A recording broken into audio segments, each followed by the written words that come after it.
My name is Rami al-Fayez, and for many years I lived as someone who believed he had everything: power, wealth, respect, and a future already prepared for me within the elite of Jordan.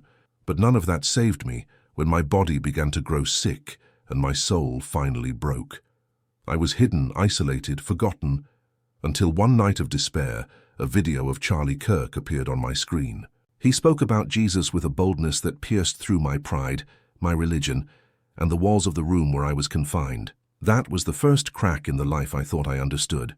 I had no idea that that click would be the beginning of my healing, my persecution, my death sentence, and the greatest miracle I have ever witnessed. Today I am alive to tell what the fire could not destroy. And to begin, check if you are already subscribed, like the video, and tell me where you are watching from, because this story is going to move you. When I say that I was born into one of the closest circles of the Jordanian monarchy, many imagine a life worthy of a movie. Enormous palaces, hallways covered with Persian rugs, tables always full, flawless clothing, and the ability to travel anywhere in the world with a single phone call. And yes, all of that existed. I grew up surrounded by luxury from the first day of my life. My father, Sheikh Rashid al-Fayez, carried a name that made doors open before he even approached. Our family had always been among the most influential, not only because of politics, but because of religious weight, strategic alliances, and a public image built over generations. From a young age, I learned that my life did not belong to me. It belonged to the surname I carried. The decisions were not mine. The dreams were not mine.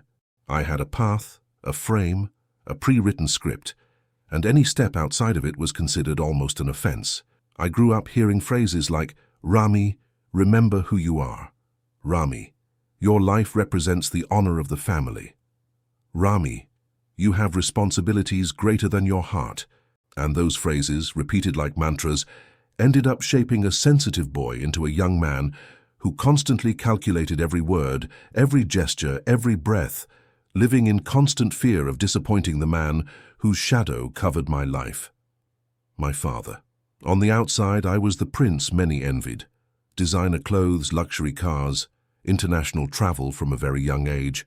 I studied in schools where we learned 3 languages at the same time, where teachers treated us like miniature diplomats, and where everyone believed my future was already settled. But inside, there was a silence that hurt. A deep, constant, empty space. I keep saying this because if you have never felt a spiritual emptiness, it can be hard to understand how it becomes the center of your life, even when everything seems perfect. It is like eating a banquet every day and still going to sleep hungry. Our religious life was rigid, intense, almost military. At times, the prayers felt more like instruments of surveillance than conversations with God. I learned that God was someone to fear, not someone who loved me. The faith I was taught did not embrace my soul, it pressed it down. My father made sure every ritual was performed with perfection. He said that any mistake would be seen as spiritual weakness. I repeated the texts, made the movements, followed every schedule, but never felt anything except duty. My faith was an obligation, never a relationship. And when religion becomes only a weight, the soul begins to crack on the inside without making a sound. I carried that invisible emptiness every day, and no one noticed, perhaps because the people around me were too busy maintaining appearances to recognize the wounds hidden behind them. I smiled in public, followed every rule, was polite, honored my father, but I felt trapped in a life that did not belong to me. It was as if I was looking at the world through a window I could never open. And it was precisely during that period of inner silence that something happened, something seemingly insignificant at first, but that changed everything. A small pale spot on my left hand. Just a spot, the size of a coin. I ignored it. I thought it was irritation, maybe an allergy. But in the following days, another appeared, and then another. Suddenly, what seemed small became a huge shadow hanging over me. I began to feel numbness in my fingers, a strange sensation, as if that part of my body no longer belonged to me. When I finally saw a doctor, he became uneasy. I tried to read his expression, but the diplomatic training he likely had kept him from showing any clear reaction. Still, I saw fear in his eyes. He requested tests, many tests, and when the diagnosis arrived, it was as if the ground disappeared beneath my feet. He looked at me seriously and said, "Rami, I am sorry. These are early signs of leprosy." Leprosy. A word that sounds like it belongs in ancient stories, yet in that moment it became the most brutal reality of my life. My head spun, my heart raced, and all I could think was, why me? I, the most promising son, the young man who carried the pride of the family, now had a disease marked by stigma, fear, and shame. My family reacted as I expected, but not as I wished. Their concern was not for me, but for the surname, for the impact, for the reputation, for the politics, for the honor. I was immediately removed from all public appearances, and within a few days, I was discreetly sent to a secluded house near Madaba. There, far from the capital, far from my friends, far from the world, I began to feel the sharpest pain a person can experience. Not physical pain, but the pain of being forgotten. That house became my silent prison. The days felt endless, the treatments were painful, and the medications did not work. The mirror became my enemy. I saw my face, but no longer recognized myself. It was as if the Rami the world knew had died, and only his shadow remained there, breathing within four walls. It was in this environment of despair that Leah Santos entered my life. Leah was different from every person I had ever met. While some servants were afraid to touch me, Leah walked into my room with a serenity that unsettled me. She smiled. Not a forced smile, but one full of gentleness. She never looked away from my stained hands, never stepped back, never showed disgust. There was something in her, something that deeply stirred me. It was not just kindness, it was a quiet peace, almost visible. Leah spoke little, but her actions spoke volumes. Sometimes she would discreetly leave small folded pieces of paper beside my tea tray. They were short phrases, always in English. I would read them and not understand exactly what they meant, but I felt something. It was as if those words carried life. One day I couldn't take it anymore and asked, "Why aren't you afraid of me?" She smiled and replied calmly, "Because the God I serve gives me peace." Those words struck me like an arrow, not just because of their content, but because of the way she said them, with such real conviction that it seemed impossible to doubt. I spent days thinking about that sentence, and I realized that everything I had ever searched for, peace, was exactly what Leah had. And it was during this period that something completely unexpected happened. On an ordinary night, with nothing special happening, I was browsing through my phone, trying to distract my mind, when a video popped up among the recommendations. The title was simple: Jesus Changes People, Not Religion. And the face on the screen was familiar: Charlie Kirk. I had already seen his debates on politics, culture, and values. I never imagined he would talk about Jesus in that way. But that night, something compelled me to click. I started watching secretly with the volume low, and suddenly it felt like he was speaking directly to me. Charlie spoke about truth, spiritual freedom, identity, purpose, about how Jesus transforms the inner self before the outer self. He spoke in a firm but compassionate way, like someone who knew human pain, who knew what it's like to feel trapped, rejected, silent. I remember the exact moment he said, "Jesus did not come to imprison you in rules. He came to set your heart free." I paused the video. I felt a lump in my throat. That wasn't religion. That was a relationship. I started watching another video, then another. It was as if a door had opened inside me and I couldn't close it anymore. And for the first time in my life, I felt something I had never experienced before. God speaking to me, not through fear, not through obligation, but through the truth. And there in that isolated house, sick, broken, alone with my life in ruins, that's where I realized something bigger was calling me. Something I didn't yet understand, something I still feared, but something I could no longer ignore. And it was right there that everything started to change, without me even imagining what was about to happen next.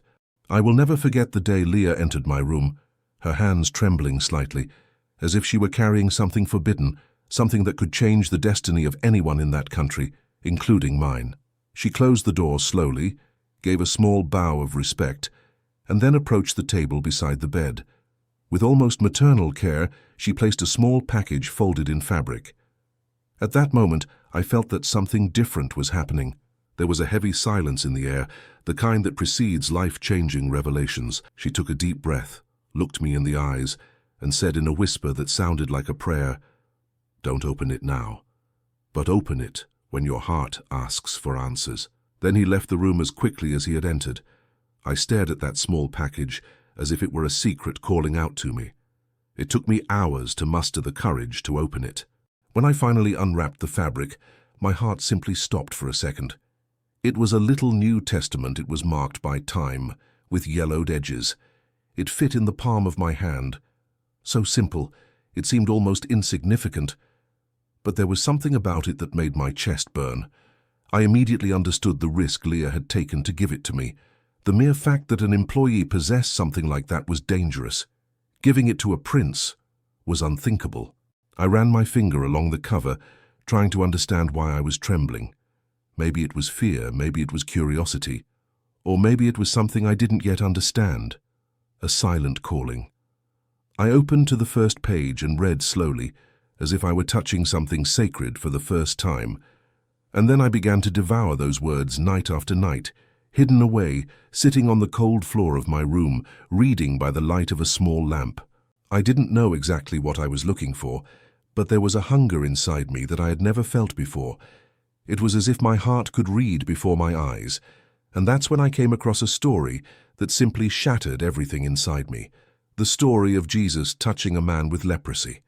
I read that passage many times as if my eyes couldn't believe what they were seeing, an impure, rejected, isolated man, like me.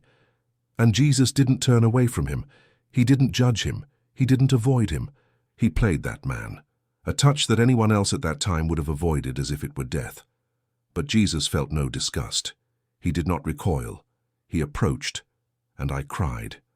I cried in a way I hadn't cried since I was a child.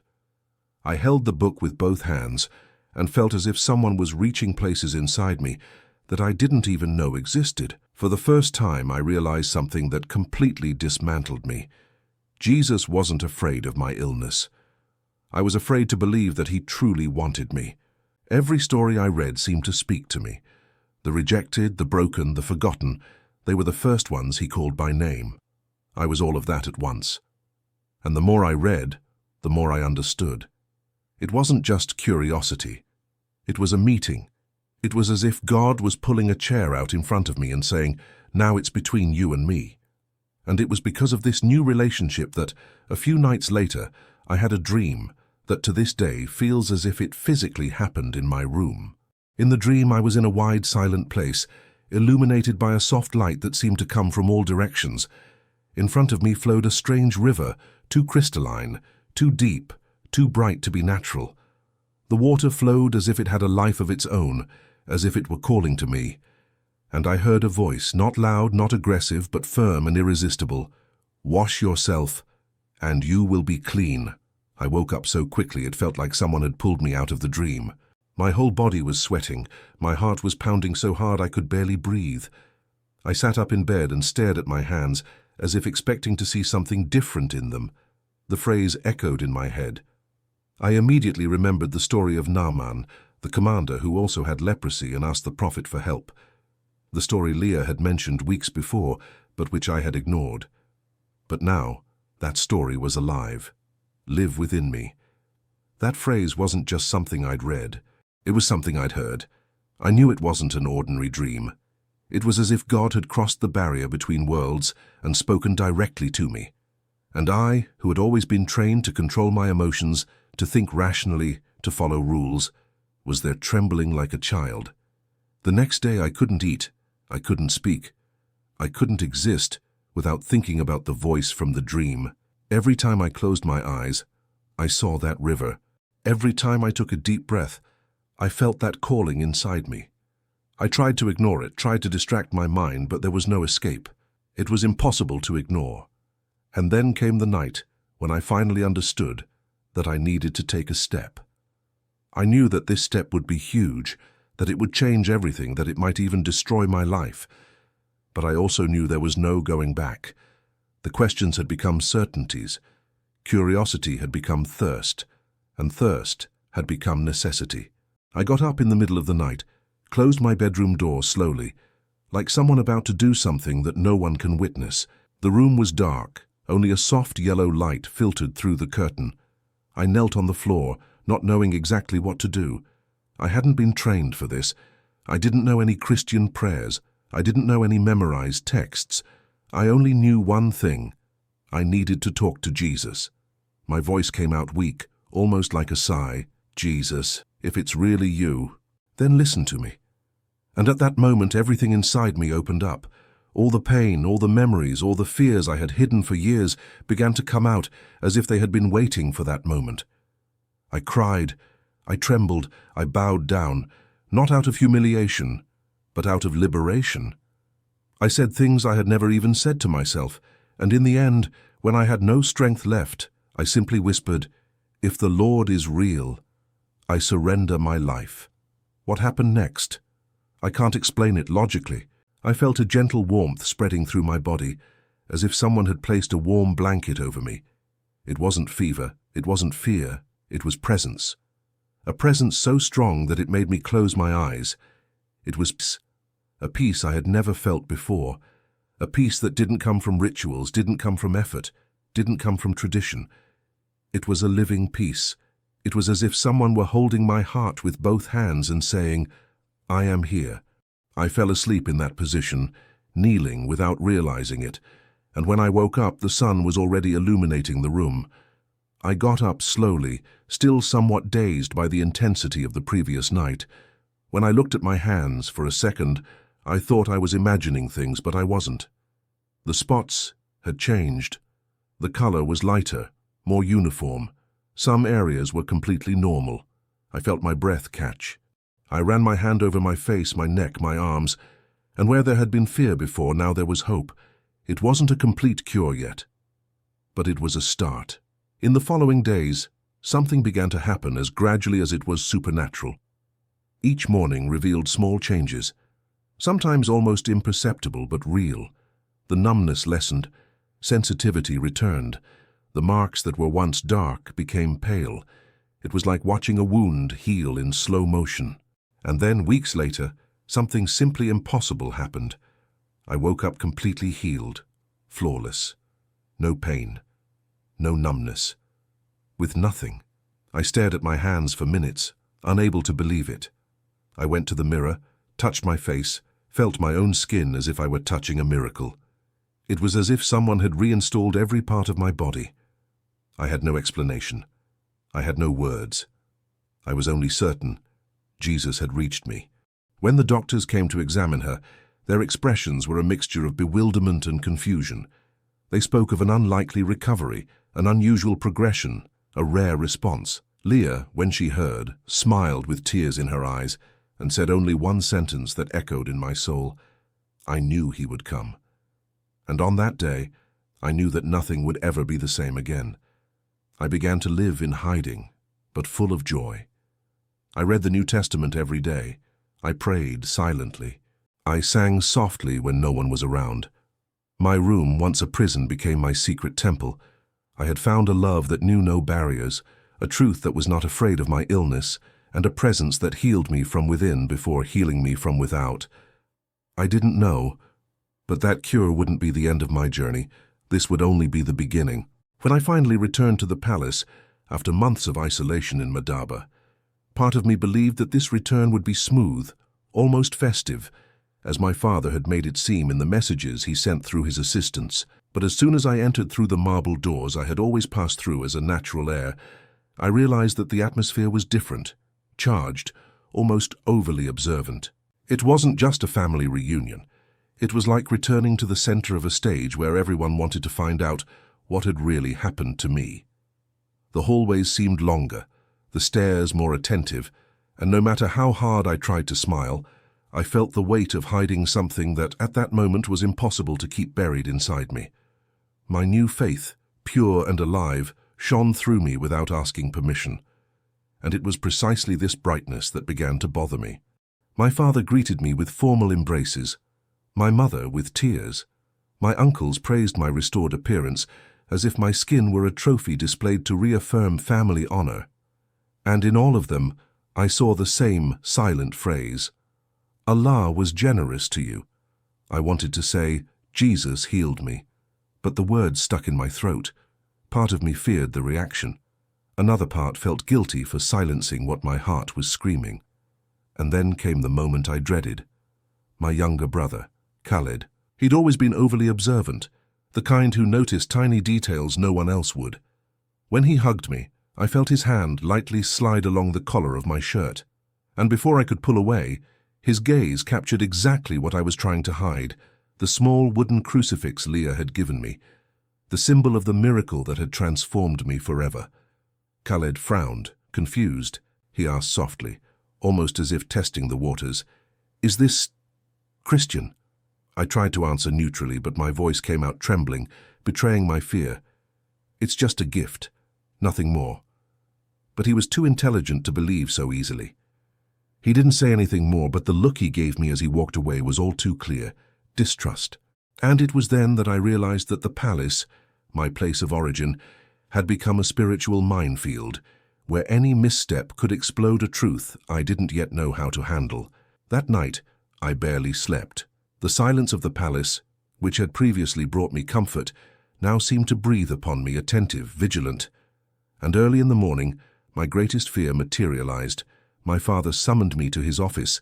His tone, which had once been warm, was now cold, calculated. On his desk was something that chilled my blood, my Bible. Not the one hidden in the Quran's cover, but another one which he probably found among my things. He held the book as if it were something dangerous, and from his point of view it was. Not because of the religion itself, but because of what it meant for our lineage, our name, our tradition. "Explain that, Rami," he said, his voice low but full of authority. I felt my heart pounding in my neck. It was the moment I had so dreaded, and at the same time the moment I had prayed for. I took a deep breath, my hands sweating. "Father?" "Jesus healed me." His expression changed instantly, first disbelief, then shock, and then something deeper, something that mixed shame, fear, and anger. "You went astray, you were deceived. Where did I go wrong with you, Rami?" I wanted to hug him, to tell him he hadn't failed, that I loved him. But I also knew I couldn't deny that truth, not after everything I'd been through. "Father, I have found peace." And this peace did not come from what I have always done. It came from him. There was no more dialogue, only silence, a heavy silence, where the air seemed to disappear from the room. My father called religious leaders from the family, and an internal trial was held, not violent, not physical, but spiritually devastating. They pressured me to deny, to backtrack, to declare that my newfound faith was just an emotional phase caused by the illness. But my heart already belonged to someone, and that person's name was Jesus. When they realized I wouldn't back down even under pressure, the verdict was passed. I would be permanently removed to correct my course. The official justification was health isolation, but the real intention was to silence me. I was taken away to a secluded place where some religious leaders tried to change my mind. But the more they spoke, the stronger my heart became. And when they insisted that I should renounce my faith to preserve my family, I finally said, with a firm voice for the first time, "I cannot deny who saved me." That's when the atmosphere changed completely. There was confusion, orders were mixed up, discussions were hushed, decisions were made in the shadows. And at a critical point that night I realized something. They weren't simply trying to convince me. They were trying to erase me, not physically with violence, but spiritually, socially, politically. I knew I needed to get out of there. And then, when all seemed lost, something happened that still makes me tremble when I tell it. While I was praying silently, asking Jesus to give me strength, the sky, once clear, suddenly turned dark. A strong wind began to blow across the mountains, and an unexpected rain fell, interrupting everything. The atmosphere dispersed, people ran, and in the midst of this confusion, I was discreetly taken away by someone I would never have imagined. Hassan. Hassan was a simple man, a resident of a nearby village. He had heard rumors about what was about to happen to me, and moved by a quiet faith, he rushed to the scene. Not with weapons, not with violence, but with courage. He pulled me out of there in the middle of the storm and took me to his small house where his wife Mariam cared for me with a kindness I had never experienced, not even within the marble walls of the palace. They prayed with me, fed me, gave me simple clothes, and there in that mud house with a dirt floor, I felt a freedom I had never experienced in my entire life. In time, Hassan introduced me to a small group of secret Christians in Ma'an. They welcomed me, listened to me, wept with me, and celebrated my testimony as if it were their own. And on a quiet dawn, on the banks of a stream, I was baptized, immersed not only in water, but in a completely new life. When I got out of the water, I felt that I no longer carried the weight of the Al-Fayez surname. I carried another identity, greater than any title, servant of the King of Heaven. Since then, I've been helping refugees, orphans, widows, and the sick, people who, like me, had been forgotten by palaces and power. My story, once marked by privilege and control, was now guided by compassion, purpose, and true faith. And every night, I recorded everything in a simple notebook. The day my skin was healed, the day my heart was restored, the day my spirit found freedom. This journal became my reminder that Jesus transforms disasters into testimonies. Today I am no longer Prince Rami Al-Fayez. I am simply Rami, a follower of the one who has never abandoned me, and my heart continues to pray for my family, for my father, for those who tried to silence me. I pray that they too will find the truth that found me. The fire that was supposed to destroy me became the fire that transformed me. When I look back at everything that happened, from the cold silence of that house in Madaba to the day the storm interrupted what should have been the end of my story, I can only say one thing: Jesus is never too late. He didn't find me when I was strong, or when I seemed worthy, or when I had position or respect. He found me broken, hidden, confused, and yet he still called me by name. Today, I no longer carry the title that once defined my life, but I carry something much greater, the absolute certainty that the Son of God saw me when no one else did. He lifted me up when all seemed lost and gave me an identity that no palace can grant and no system can take away. If you've watched this video this far, I want you to know that nothing you've experienced has been invisible to him. No fear, no tears, no silent questions within your heart. If he reached me inside a palace where no one spoke his name, he can also reach you exactly where you are. And now I need to ask you something simple, but which greatly helps to spread this message. Subscribe to the channel, leave a like, and if this story resonated with you, leave a comment below "I love Jesus." I will read every comment personally, because your journey matters too. And get ready, look, the video that's appearing here on the side is a continuation of this testimony. You will die for this. Saudi prince sentenced to death for reading the Bible, then Jesus intervened. Click there, because what happened next was even more impossible, even more powerful, and you need to hear it.